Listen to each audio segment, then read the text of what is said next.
थोड़ी सुन्नत मसलन जोहर की नमाज का है, पहले 4 हैं, बाद में जब पढ़ी जाएंगी तो उस वक्त भी 4 पढ़ी जाएंगी। जोहर से पहले 4 और 2 दोनों की रिवायात मिलती हैं। बुजुर्गों से भी यही साबित है कि बाज़ों का 2 पढ़ी, बाज़ों का 4 पढ़ी। इसी तरह जोहर के बाद भी 2 रखते हैं। इसलिए अगर कोई शख्स पहले 2 पढ़ लेता है तो उसकी हो गई वो सुन्नतें, और बाद में भी वो 2 पढ़े।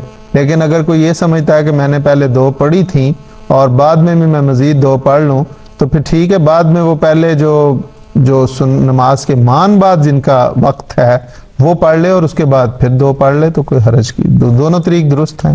लेकिन अगर उसने पहले 4 भी नहीं पढ़ी, 2 भी नहीं पढ़ी, तो उसके लिए भी यही गुंजाइश है कि वो बाद में 2 भी पढ़ सकता है, 4 भी पढ़ सकता है। अगर उसने 4 पढ़नी है तो वो पहले नमाज के मान बाद की 2 सुन्नतें अदा कर ले और उसके बाद फिर 4 अदा कर ले। ठीक है खाजा, बहुत शुक्रिया, जज़ाकुमुल्लाह।